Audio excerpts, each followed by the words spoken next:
Hello and welcome to Don't Be Shady podcast, where we get real about relationships, breakups, healing, narcissism, red flags, and dating on your level. Today, we're going to have a conversation about childhood trauma in men and how it manifests into grown up relationships with other women. And I do have a special guest that's going to be joining me today. Her name is B. Marie. Hi, guys. And we'll talk about her later on in the podcast. But for now, we're going to just dive right in and get started. So, as I look on the relationships in my life, and I was just telling her this, is that my husband, my first husband, now ex-husband, had mom issues. My second husband has mom issues. The boyfriends in my life that I've dated have mom issues, dad issues, abandonment issues, just unresolved mama trauma that they have not gotten healed from. And so, what typically happens is when they look for a partner, they look for moms, women, A caretaker. correct, a caretaker. Yeah. They look for A provider. which is so weird, but again, but maybe not financial providing, other providing in things. Different ways. Yeah. Correct. So, we're going to talk about that because that affects your relationships. And if you're dating somebody who has these issues and they're not taking care of them, best believe it's going to be on you. Yeah. So I'm going to have her jump right in so we can just start talking about it because this is a huge thing for me in my life and it's been a thing in her life. So we're going to talk about it. Yeah. It's crazy because the way that this manifests is always like, they come on strong because us as women, we're looking for that provider in them. And so they kind of show like, yeah, I can be that man. I can be masculine. I can this, that, provide. But then they get us in a position where we are living with them, where we are taking care of every single one of their needs and 50% of the bills or not more, plus their children and our children or any children combined. And we end up doing everything while they're like, oh, well, we go to work. And that's it. I feel like that's 50s. That's 50s Yeah. and 40s. And that's not even talking about the emotional side of it. Yeah, no, that's just like I want to provide. I want to be the provider, but I also want you to provide and provide emotionally, physically, sexually, all the things. from an empty cup. Yeah. And men wonder why we're freaking exhausted. Like Yeah. exhausted. I'm having to cook, clean, laundry, work, come home, provide, pay half the bills or more than half the bills like she just mentioned. And then, I mean, when do we get a break? We don't. We don't because we're moms and moms don't take breaks. No, and there are some guys out there that are experiencing the same because there's women that do the same thing. We're not just saying it's one side. We're speaking from our experiences of the one side. Just the same way that daddy issues and mom issues and childhood trauma affect women, and we do all of the things we do. But this is our experience. So yeah, no, this is like all too true for me from everything from, actually my first marriage, he actually provided for me very well. We were just young and that didn't work out and that was fine. But everything after that was exactly what we're talking about. And that's been until I was able to heal myself and realize what part of myself was the problem and how I was attracting that, it didn't get any better. But yet I was still expecting men that weren't healed from all of that to be on my level. So what did I have to put the work into to get past that? And like now what do they have to do to have healthy relationships or fix what could be fixed or move on with their children, move on with healthy relationships with their parents, like all the things so that these cycles don't get repeated. I think that if you are with a man who refuses to heal that part of them, you're wasting your time, baby girl. Yeah. Wasting your time. Yeah. And the sad part about it is that 99.9% of them don't feel that they have a problem or they don't believe in therapy or they don't want to go to therapy. And that's ego-based though. But again, they're not healed and they don't want to heal. Right. Because if they heal or admit that they have a problem or there's an issue, yeah, then that just brings up a whole nother thing Yeah. around childhood trauma. And healing that. I know for a fact, like healing work is not pretty. Healing work is very draining. It's very emotional. It's opening up the raw part of yourself that you do not want to feel. And you feel every single emotion that you have been hiding from all Yeah. of these years. It's ugly, beautiful. But then once you come out on the other side, you're like, why the hell did I take so long to heal myself? You know, I was talking to a friend of mine Yeah. and he was like, yeah, I'm in a newly like separated from his wife. He was Mhm. like, oh, I'm in a new relationship and it's not working out. You literally left your wife a week ago. How are you in another relationship so quickly? Like, I get it. You probably thought that that was what you needed, or maybe that's why you left. Like, I get that. But I can, on the flip side of that, I can say I've done the same thing. However, the only reason that I was able to do that is because the person that I decided to be in a relationship made me feel seen, made me feel heard, and made me feel safe. And that's probably why he did it as well. Yeah. That makes So sense. yeah, Because I think like we've all been there. I think we've yeah, all done that. no, exactly. Because like from hindsight, like I should have never jumped into a different relationship right away. I should have took like a year to heal and do the things I needed to do, the shit that I'm doing now that I wasn't doing before. But hey, we live and we learn and then we get loves. Yeah. Yeah. I No think it's kids over like, here for me. I think it's crazy because it's like always going to be like a revolving cycle Mm-hmm. of like growth and healing because it's never linear and it's never ending. Like it's always going to keep going. Right. So it's like, okay, what next level do I have to be at and what do I have to be thinking? How do I have to show up? Because how I'm showing up is going to attract what I want now. And I see that. And that took working on my mindset. That took working on my internal side of myself that felt hurt, that felt shame, that felt guilt, and like all the resentment for all the things that like I've gone through and put myself through and happened and like had to accept my side for. I still carried a lot of shame from that. Yeah. Like I was healing from it and I accepted it, but like the guilt and like the shame of like putting my kids through that or like putting myself through that multiple times after I said I wasn't going to. That's where for me it's like it took it took healing that part and like knowing what I deserve now and what my worth is and like what my boundaries are and what I want, what I'll accept. Am I perfect? No, I'm not perfect. Um, but I'm healing. Like, you know? You know, I go back and forth in my mind about those things all the time. If I would have known then what I know now, would I have made different choices? And sometimes the healed side of me is like, hell yeah, I would have done things different. But then the broken side of me is like, no, because then you didn't need to learn anything. So Yeah. it's like, it's a pull tug situation with yourself.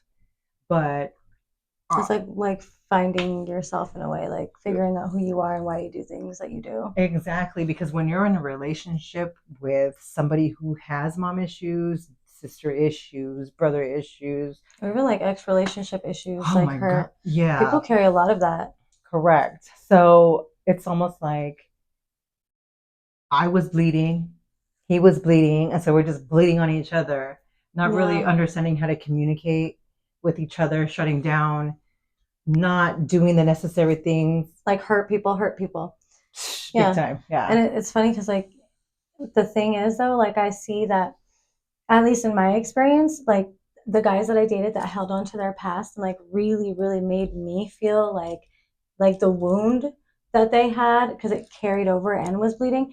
What I noticed with that though was like the way that I was reacting, like the way I was bleeding back was not because of my past. And it's funny how women always get branded as the ones that have like baggage issues and like, oh, she comes with baggage. Like, okay, because we have kids, That's not but like we baggage. handle the emotionally like like differently, you know, the Right, yeah. emotions. So it's been funny because like those men have been the ones that are like, oh, I can't this or I can't open up that way because so and so hurt me that way or this and that hurt me that way. And it's like, okay, well, what ends up happening is you bleed on me and I'm bleeding back because not of my past. I'm bleeding back because now you're making me feel inadequate. You're making me not feel seen. You're making me feel like I'm in somebody's shadow. just like that person did. So now my past is making an entrance in a whole different way where it wasn't before. Whereas like it's always been the guys that like kind of like bled that first. And like I like it was just so weird how that would happen because like I always thought like, oh, women are the ones with the baggage, you know, because I was so in that mindset still and I was so Mm-hmm. like not even towards this. And now thinking about it, like I really do see these dudes just came with their issues and like planted them down on me. And I was like, I'm trying to make new soil over here with my kids and this and that. But like, it just, you know, I don't know. It was so weird to think of that way.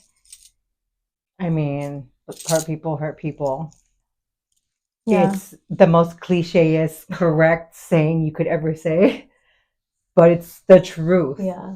Because I know now that I'm in my healing journey, on my healing journey, because we're never going to heal. No, it's always it's we're never ever 100% healed. However, the way that I communicate, because I do still have a husband that I still have to converse with when it comes to my daughter, when it comes to financial things, or if I'm going through something. And it's so funny because we're both doing work differently.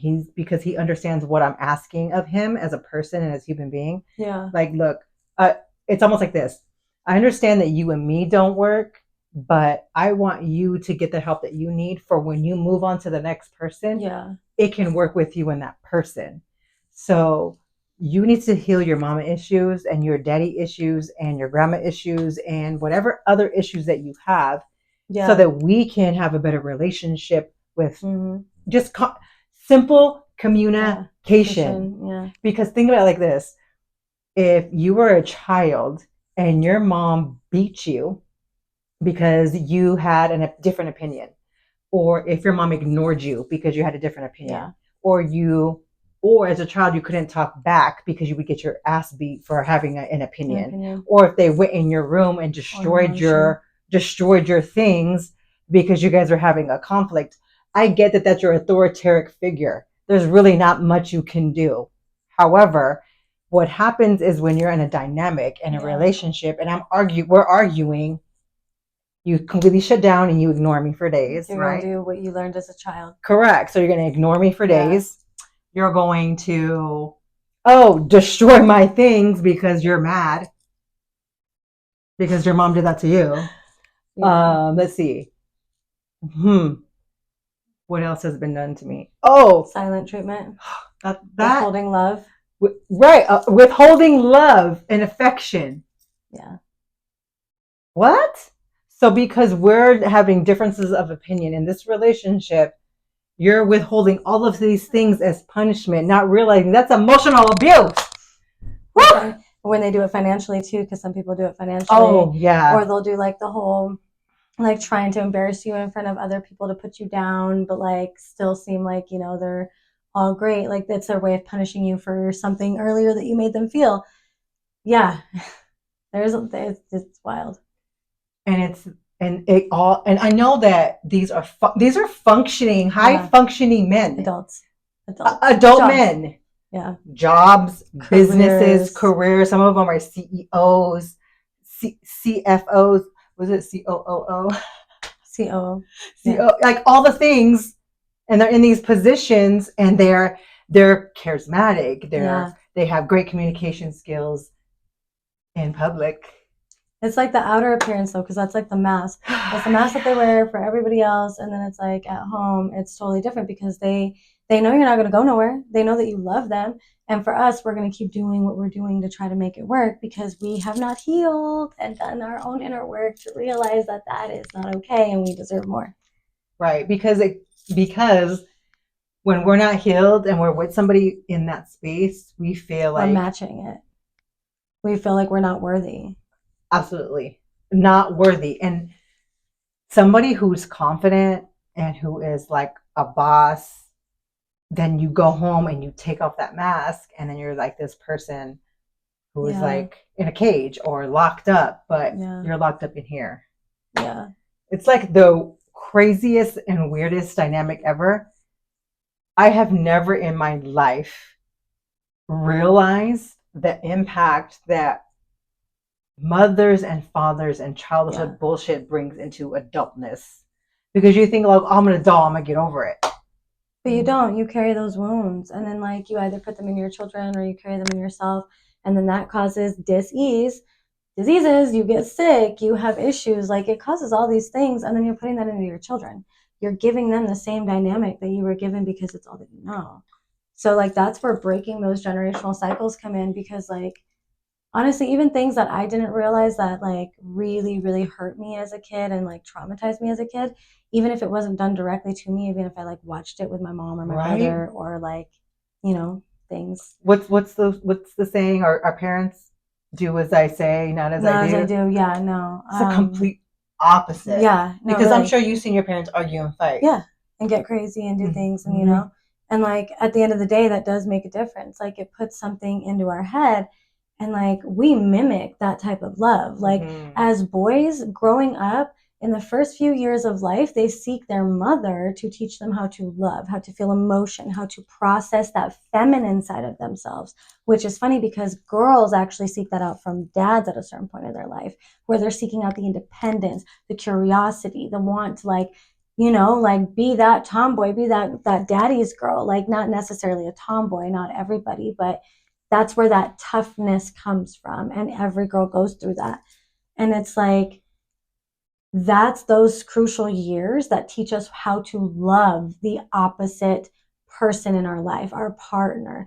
That's what teaches that, because we learn that from our parents by watching them and feeling them and watching how they treat us and how they treat our siblings and how they treat our animals, how they treat our home, all of those things. And we absorb that and we figure, okay, this is how we be. This is how we're supposed to be. This is how it works. And then as we We're get supposed older, to tolerate bullshit. yeah, as we get older, that's just what we think. Like, oh, you know, oh, I watched my mom go through like fighting with my dad all the time. And like, oh, okay, that's just me and this guy fight all the time. That's love. That's what it is. It's normal. Or, you know, oh, you know, my dad yelled at us real bad like that. Like, it's okay that he yells at the kids the way that he does, even if it's my dad did overboard. it. Yeah, even if it's overboard, you know, emotional abuse is okay. Like, no, like, but that's where all these like ideas come from of like us thinking like, oh no, it's gonna get better. It's gonna get better. Like they'll get older and like it'll, you know, whatever. Or I'll love him more and we won't fight this way. Or oh, like if he sees that I do everything right at home, he won't go cheat on me. Like all these things where it's like, but we watched that because we watched our parents, we watched our mom do it. We watched all these like examples of what we thought was love, which was really like just not healthy. And you know, love. don't get me wrong, we're not blaming our parents, because they can only learn and know what they know, and they can only teach us what they did know. what they did what they knew. They loved us how they thought love was. Right. But now as we get older, like we understand, okay, it's okay to go to therapy, it's okay to work on yourself, it's okay to regulate your nervous system. And once you start doing all of that stuff, you realize like, oh shit, that was not healthy. Right. Like I love you, but oh my god, that was not healthy. Like, and then you start wanting to do different, and that's where the cycle ends. Mm-hmm. That's where you break the generational trauma. That's where you break that cycle, because now you're not going to do it to your kids. And you might have done it to your kids. At one point, you might have been like a whole different parent, but now you know, and now you're healing. Now you're healing them. Now you're doing the work. Right, because we hear our kids, because she has 3 kids and I have 3 kids. Yeah. And so we'll hear the oldest kid say X, Y, and Z. The middle kid has a different. Let me start over. Every kid got a different mom. Yeah. Basically. Yeah. So our oldest kids grew up with us, and they got to. Yeah. Oh, we would have never got away with that. Yeah. I hear that all the time with my boys. Oh, mom would have never let me get away with that. You're lucky. He's not getting away with it. I'm just not whooping ass like I did. I'm sorry, child. We talk now. I'm sorry. we talk about our feelings. We explain why, but you know, it's different now, and it's like I really have entered that soft mom era. I feel like, and I feel like that's going to heal my boys for like this exact topic of what we're talking about, because they're going to understand how to be a healthy person and a healthy relationship. But like, I really do feel like I had my first son at 19, and you know, like I really struggled for a while.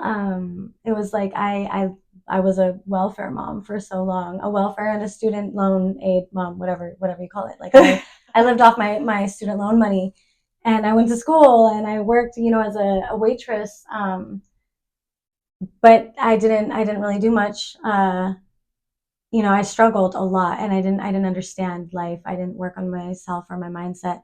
And so it was hard. Like being a mom was hard back then. And he was a really easy baby, but I know like there was moments that I like, snapped and like, yeah, it taught him not to do it again.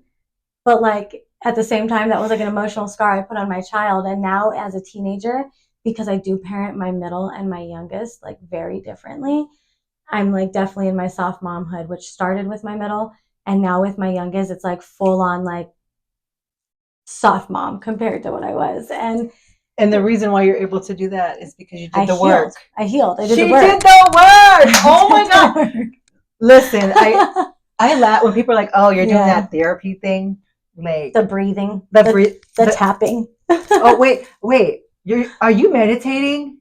Yeah. What? Yeah. That's weird. That's Don't you weird. think that's weird? Oh, you're gonna go to a twerking class? Like how healing. Somatics, baby. And I'm trying to like understand, like, I get that you don't get what I'm doing, and that's okay. Yeah. But don't talk about what I'm doing if you're not doing anything for yourself, because I'm looking at you. There's situations where I feel like things are not for everybody, but healing is for everybody. But right. Don't knock somebody's like way of healing if you don't get it, because then like maybe go read a book, open your mind, listen to a podcast, right? Not just this one. But you know what? The biggest lesson that I've gotten out of my healing journey is feel your feelings. Oh, and that's another thing. When I was talking to this friend, he's like, I just don't want to feel like I don't want to feel this. Because they're taught not to as a child. They're taught boys don't cry. It all goes back to it. It's like, listen. Oh. Listen. Yeah. Please go cry. Literally let those emotions out, because in a healthy way. Right. So scream, go to what are those things called? Those bathrooms? Rage rooms. Rage rooms. Go to a rage room. Yeah. Go hike a mountain. Go to the gym. Scream off the top of your lungs. Gym. Oh my God, that's so therapeutic. Like whatever it is that you need to do, but don't ignore how you feel. Ignoring how you feel, all it does is stuff it down. And what goes? Do you think it's not going to go back up? Do you think it's not going to go anywhere? Okay, number one, you're stuffing it, but your body is holding onto it and just waiting for the right time to let it out. Because it's all stored. Like we hold our emotions, not just in our chakras, like physically in our actual bodies, like our aches, our pains, our sicknesses, all of our ailments. We hold pain there. Like they are caused not just from like being sick. Yes, obviously, like there's diseases, there's sicknesses. Yes. But again, where does the root of the word come from? Disease. But some people don't want to look at that way. That's all right. If your mind's not that open, it's okay. But even just saying though, like when you have a bad day, do you not notice that like your neck gets stiff and your shoulders and all the things, and it's like you get that crick in your back, and it's like, oh, like you like feel so uneasy, your hips will hurt, your knees will hurt, like things happen when you hold those emotions. You just have to pay attention to connecting the dots. You have to be aware of your body, but again, that takes like a level of healing and self-awareness and mindfulness to get there. Like it's a choice. Because I used to be the person, I remember when I started doing up level, I was like, I don't want to. I was like, we're having a conversation, kind of introducing ourselves, and I was like, oh my God, I don't want to feel feelings. And the instructor was like, well, if you don't want to feel feelings, get out. In the wrong place. You're in the wrong place, because you're gonna feel all of your feelings. Yeah. And during that, I think it was an 16-week course, 16 or 8 weeks. I don't remember. All I know was twice a week that I did it. And you did so good in that. I shed so many freaking tears. Like I was bawling my eyes out. Like, no, really, I've noticed such a shift in hers ever since like starting the program. I didn't do the program, so I don't know, how that worked, but I saw the shift outside of it. I saw how she went from being really broken and hurt from the last relationship that she was in and really traumatized from that and like a shell of who she was, because she's always been a firecracker, like always, like no bullshit, says what she wants, but she was so drawn in and so like timid. Like you became timid. You didn't want to speak. You didn't want to like You didn't want to do certain things. You didn't want to come out of like that like zone, unhealthy like zone you put yourself in. Right.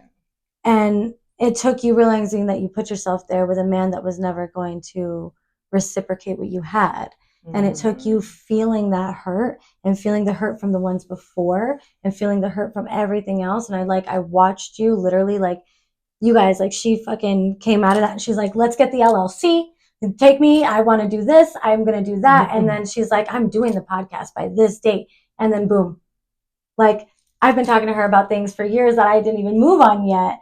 And just boom, like the shift in her was like essentially for her was a quantum leap. Like she up leveled so much from up level.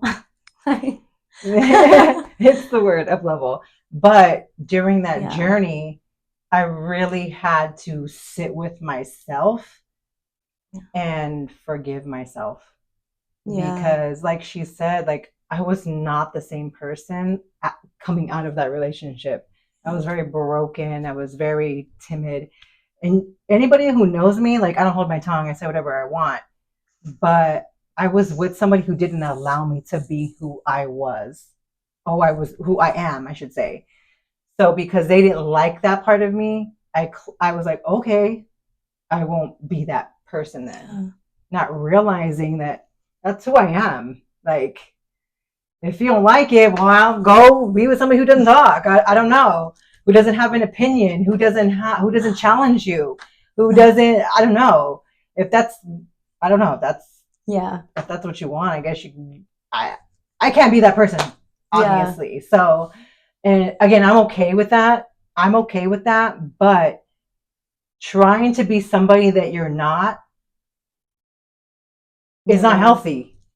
You can't because then and I've seen my friends like be in relationships and they would be this one person and then they get into that relationship and they're another person. And I would be like, what the hell's going on?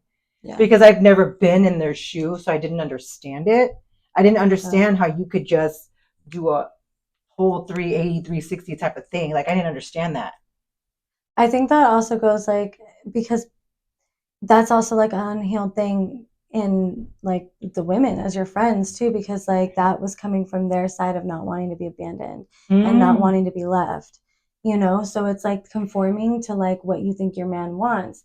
And that's why I said in the beginning, like it's a two-way street. Like we're here talking about our experiences, so yeah, how it pertains to men, but like look at how the dynamic of the conversation has shifted to like really like the interpersonal healing work, because that's really what it comes down to. And so like if your friend was doing that, it's because she was really like scared in herself of losing what she thought she had, but really she was losing herself. Like, baby girl, don't lose yourself.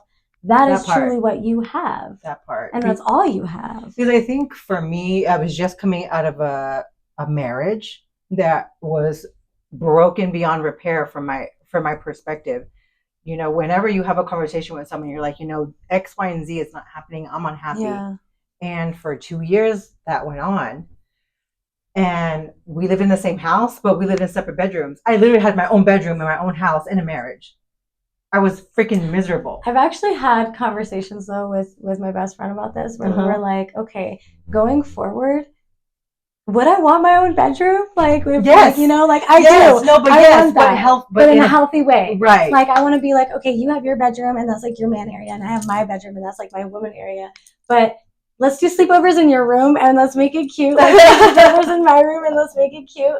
And like, you know, cute shit like that. Like I'd leave presents and like cute little flowers on the bed and shit. Like I would do some cute shit for my man. Like she would. But yeah. But like, you know, I think that's cute. That's just my idea. I think just because now with the way that things are and like how we are as like independent women and like having gone through everything, and just where we are in this day and age in life, I also think that like that would just be an ideal thing for keeping a healthy balance mentally for yourself and keeping your own identity.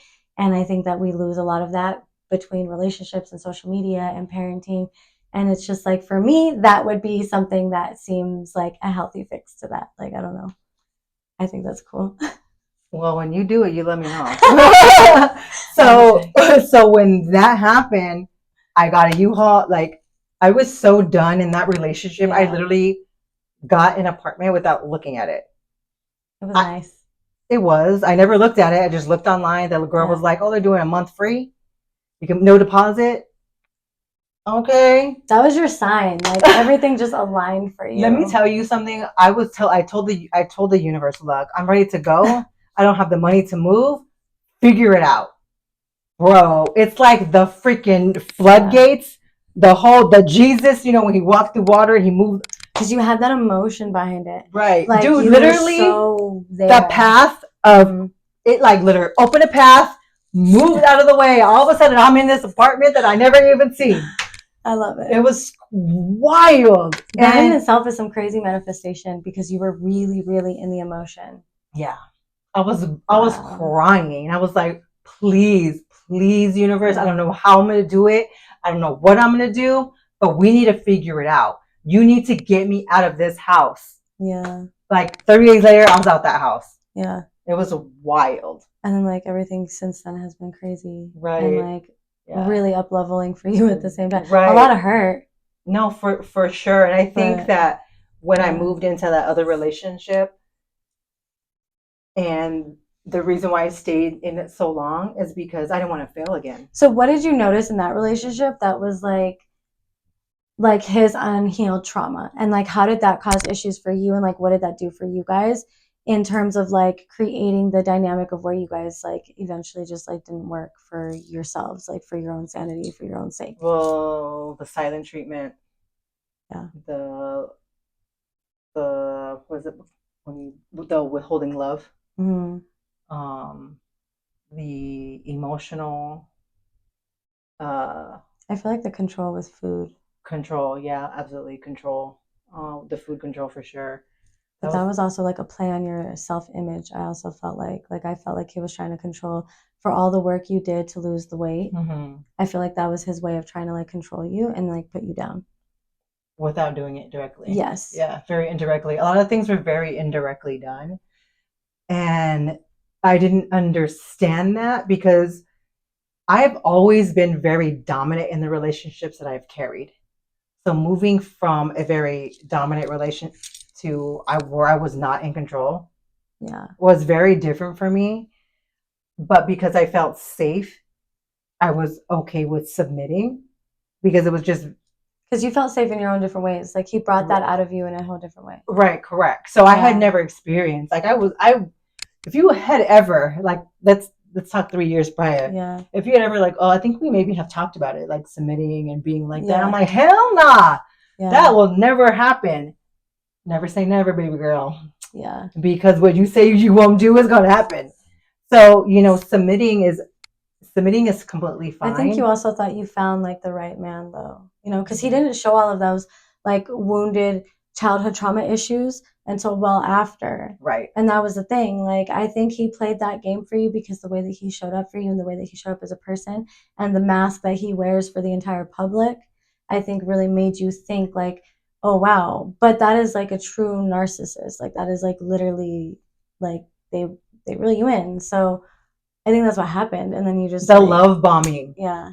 I did not know what love bombing was. Like I never experienced love bombing in my life. Like I really thought it was something very. So you like it flattered you. Yeah. So I thought that was like a real genuine thing, because when I do that to somebody, I mean it. I mean it. I'm being genuine.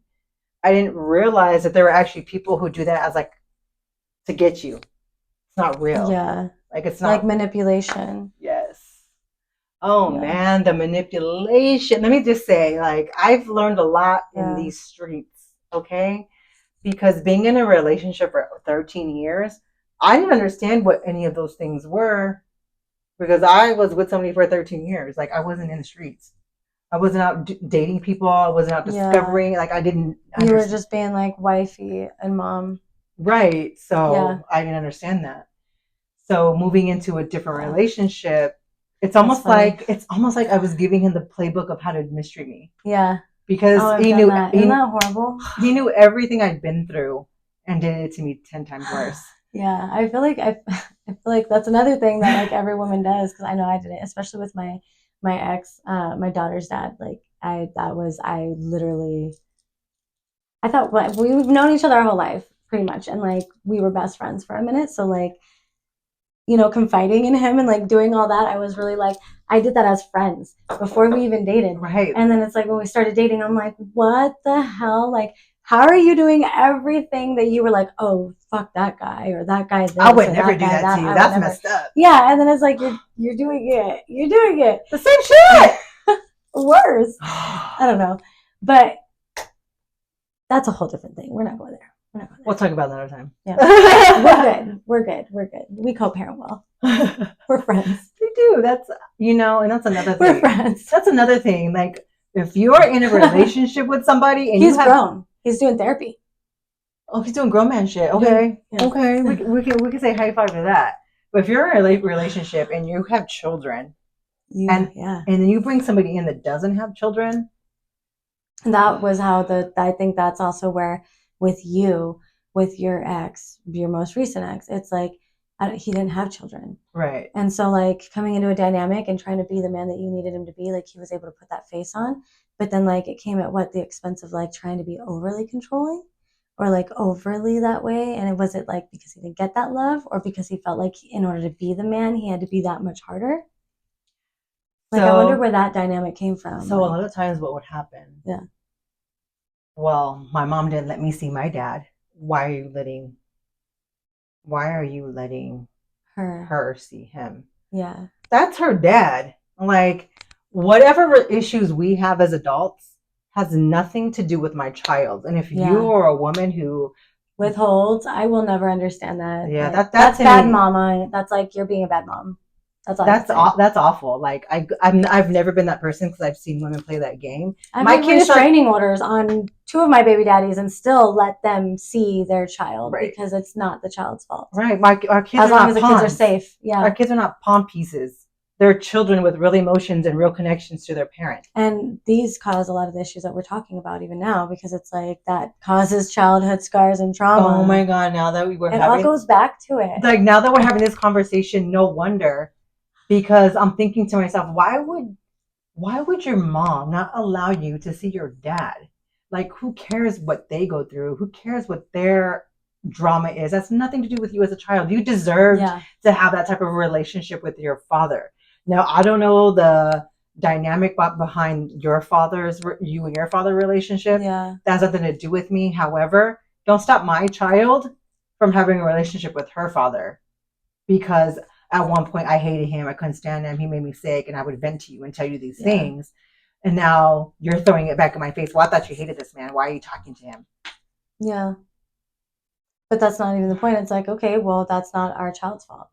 Right. Our child still deserves their parent. They don't need that trauma. They don't need all of that shit that it caused in you. And now it's like, no, the cycle is breaking. Like it's breaking with us. It's going to not be there for our children. Like that's just where it ends.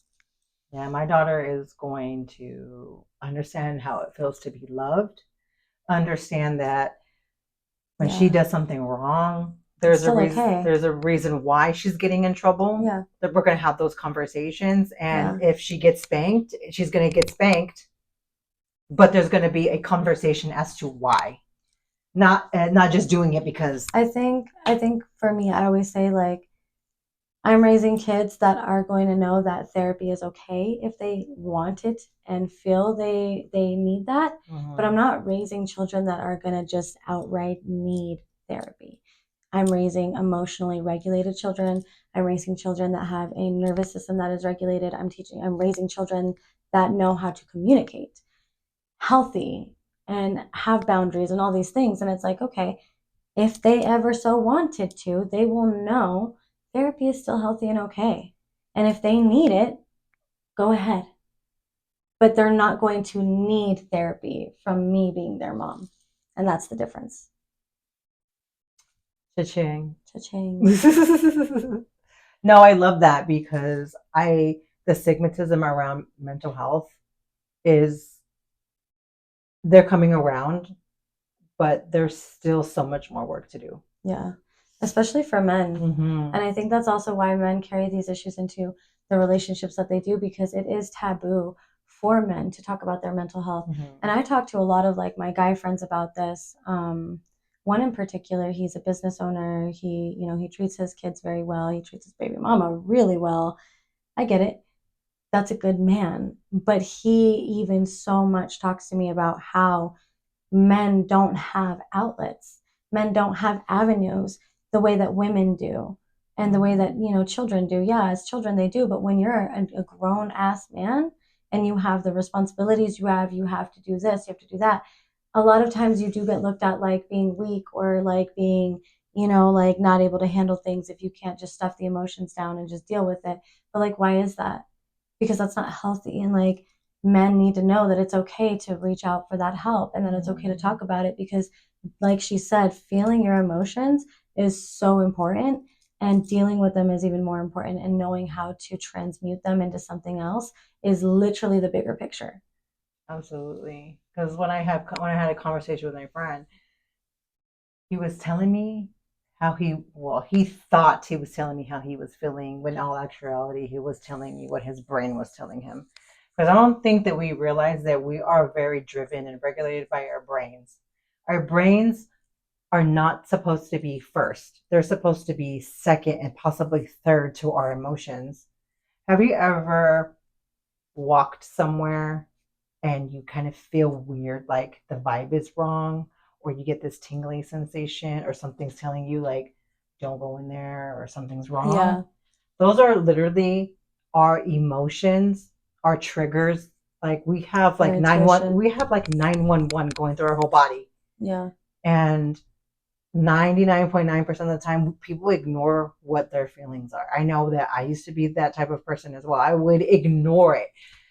And I would know. Like I would You freaking know. know. Yeah. No.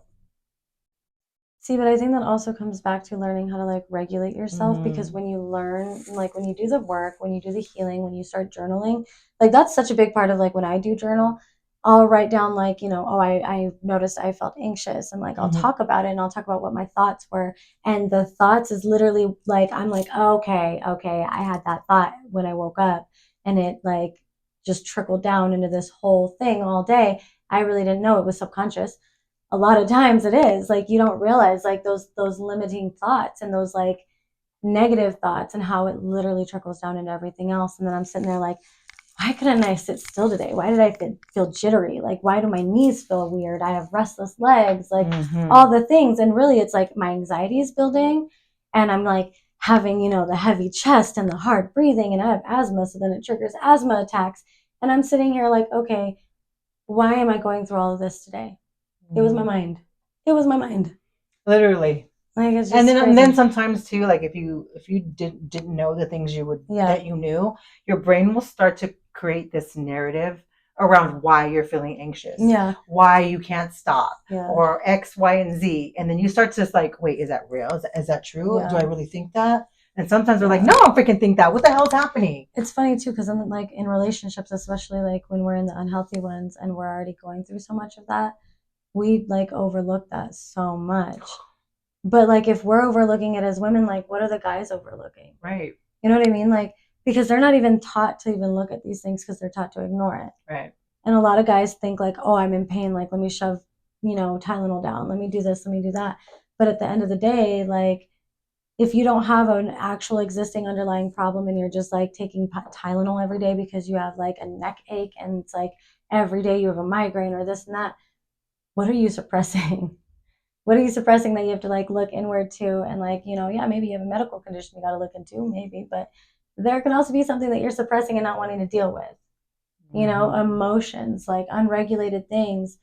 And a lot of guys don't have like the option to regulate themselves that they think they do because they're like, no, I just have to be go, go, go. No, I have to be tough. I have to be macho. I have to be this. And it's like, No, you don't. let's calm it down and let's figure out Right. why you're feeling that way. And then let's get that regulated.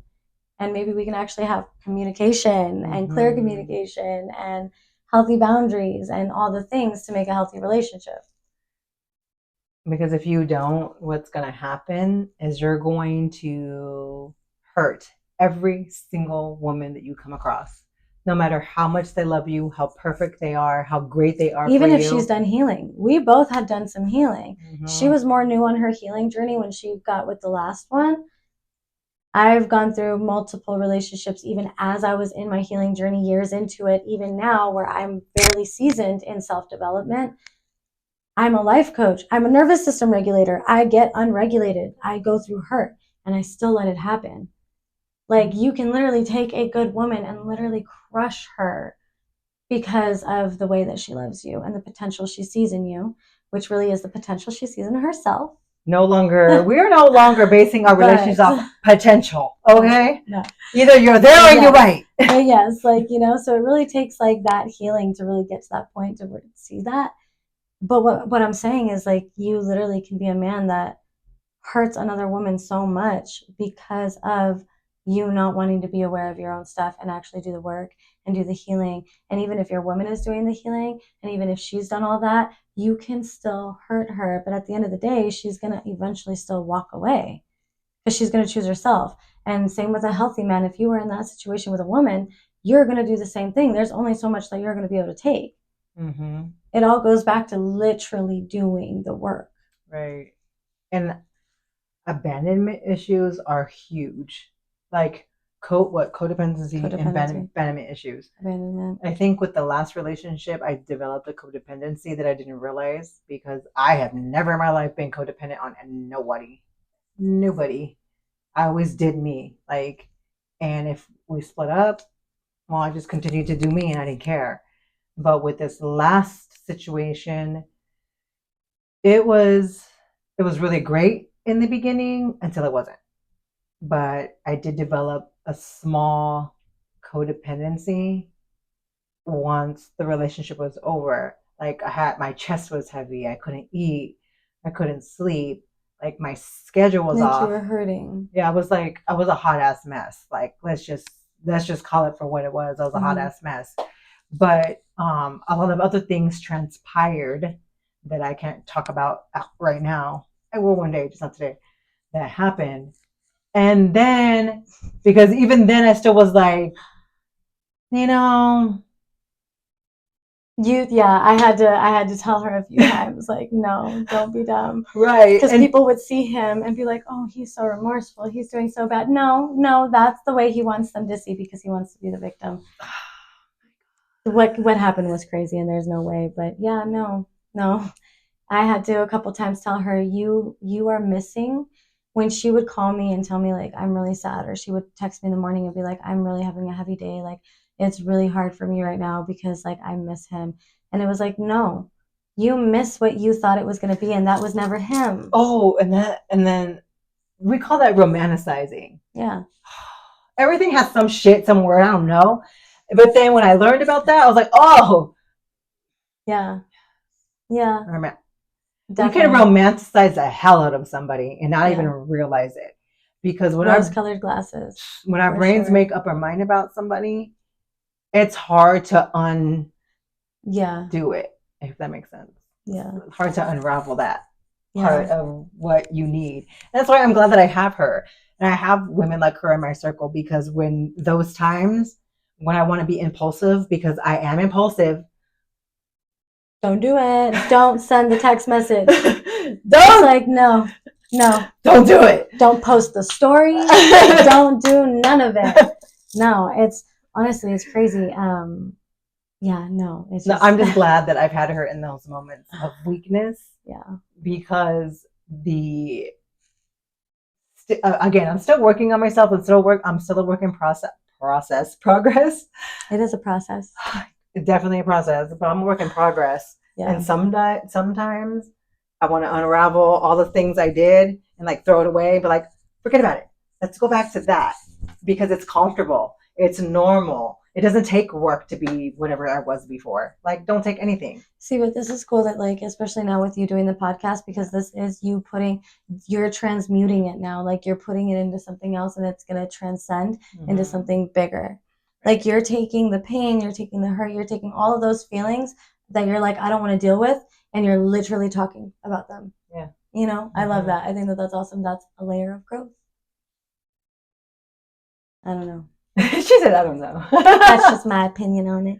I think that if men were more open about the things that they go through and the things that they feel, talk about it.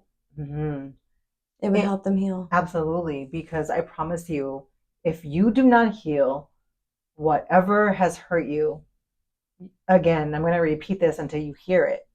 You're going to always hurt every single woman you come across. And no matter how much they love you, how perfect they are to you, how amazing they treat you, if they were like down for you, would do anything for you, it wouldn't matter. That you don't want them. That's not who you want. It wouldn't freaking matter if she was like the perfect person, the goddess on earth. You would still fumble her because you're broken. You're broken. For the love of whoever you believe in, please seek the help that you need so that you can let somebody love you correctly, and then you can love them correctly. Yeah. Because I promise you, when you do that, you're going to open up something so beautiful, so freaking amazing. You won't even attract the same type of people. No. Like, that's the thing. You're going to open up to a whole different level of like what you're calling in and who is going to come to you because you have done the work and you are at that point in alignment, and you're going to find somebody that's in an alignment with you. You know what? It's funny that you say that because my inbox is blowing up with like business owners, CEOs, like startups, like this and this guy. I swear to God, my inbox looks like a dating site, but we'll talk about that. That's annoying in itself. But see, I'm not looking for a relationship. The only relationship that I'm looking for is myself. Yeah. I need to heal myself. And there are certain, so I have male friends, obviously. And like we'll have conversations, and there's this one guy that I was talking to. I asked him, so like, what is it that you want? Like, what are you looking for? And because I want to know what he wants, maybe I can provide that. Maybe I can offer that. Because if you think about it, so there's this other person I was talking to. He was like, I don't know what he was doing, but we're just not on the same level. Like he's kind of like beginning his career, kind of like still doing the. He has freaking mom issues too. I swear to God.